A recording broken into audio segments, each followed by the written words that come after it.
Well, welcome back into the mid-Norfolk vegetable garden, and well, I'm not proud of it. Just look at the state of this vegetable border that was more or less abandoned last year to the builders. We didn't get on here and do any tidying up, and oh dear, just look at the state of it. We've got, well, what started out as courgettes still lying around, some beautiful self-seeded foxgloves in here. Also got quite a bit of other self-seeded cottage garden plants, including oxeye daisies.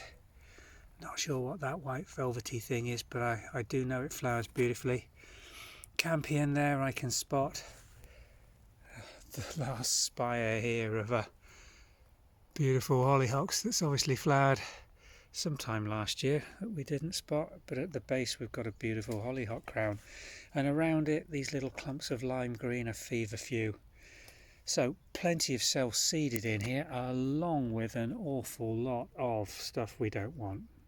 Nettles, creeping buttercup, and I don't know what else, but there's going to be a whole mixture in here because it really hasn't been looked after or tidied. But we've got a lovely sunny afternoon here in Norfolk. Oh, just to mention on the back wall again, job that didn't get done last year and really does need doing now. These are our tayberry vines growing up from the base here, still with last year's fruiting spurs in which need removing, so we'll show you how to do that in a video as well. But really this all needs going over now. Now I'm not going to take everything out of here, although I want this to be a vegetable plot to sow some vegetables in later in the season. A lot of these half-hardy annuals and perennials, like the foxgloves and the delphiniums, sorry, not delphiniums, the hollyhocks, I'm going to pot up so I can move them into a position and grow them on. We're not going to waste those. And the same with the feverfews. These little plants at this time of year in January are just poking through the covering of leaves from the beech above here. But these form beautiful little plants to grow on as annuals, and that's exactly what we did along here last year. You can see the remnants of the plants, and these, if left in, would grow again. But they do tend to get a little bit woody and they get a bit of disease. You can cut them right back and they will shoot again, but probably what I'm going to do is take these out because I will have plenty of young vigorous plants that I'll lift out of this border that I can move back into this position, and they will do far better than the older plants. So let's get cracking. Got my wheelbarrow ready, got my spade. Haven't got any dogs with me this afternoon because the Weimaraner's not too well right now. She's eaten something bad yesterday, so she's on starvation rations and just resting until her tummy settles down, so we're not exercising here. I'll probably have a poodle and a spaniel out with me later. But let's get cracking and see how we get on with a makeover on this border. Well, first bit's done, making a bit of an impression on this border. I'm getting lots and lots of plants out of it. Let me just show you. These campion plants particularly, they don't look like anything really when you're digging them up at this stage, but these really are worth keeping. I'll pop a link in the description taking you to a video we shot just on this patch. I think it wasn't last year, it was the year before, and that's quite typical of campion.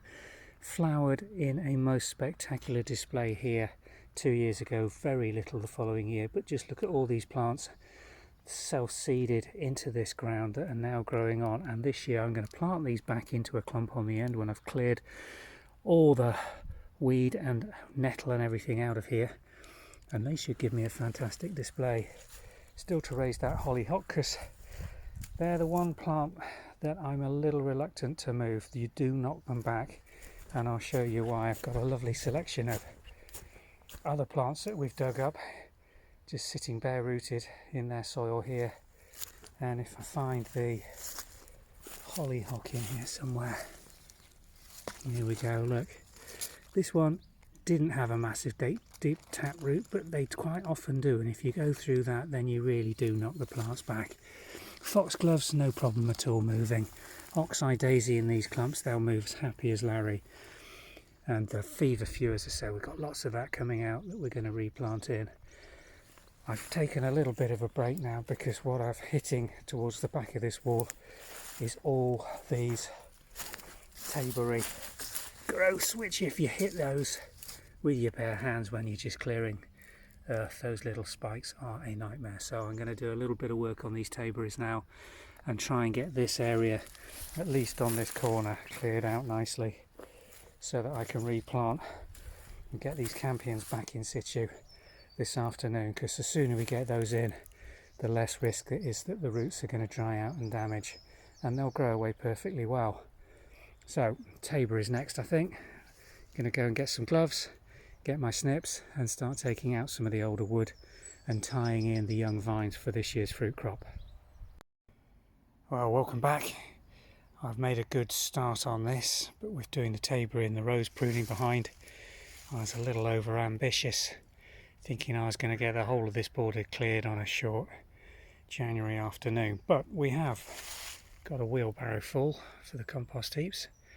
Tayberries I'm going to put into the bonfire heap rather than trying to compost them, because they'll just root through and take years to go. What I have done is tidied up on the front, put a little bit of an edge on.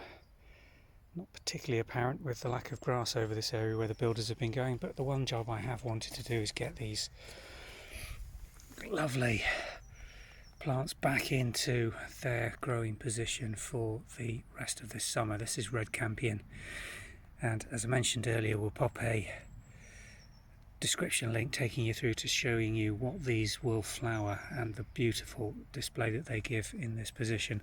Got some spring bulbs opened up now with tidying this border. Made a start on the tayberries. Sun's just setting here in Norfolk.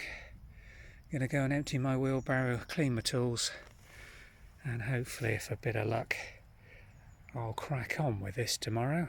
Got a good forecast here for the rest of the week, so it will be a big improvement if we can get this border tidied. I've been looking at it and walking past it every morning when we walk the dogs out, thinking what a job. But if we break it down into small sections with a bit of warm weather, you'll be surprised just how quickly you can break the back of a job like this. So thanks for watching. I'll keep you posted on my progress.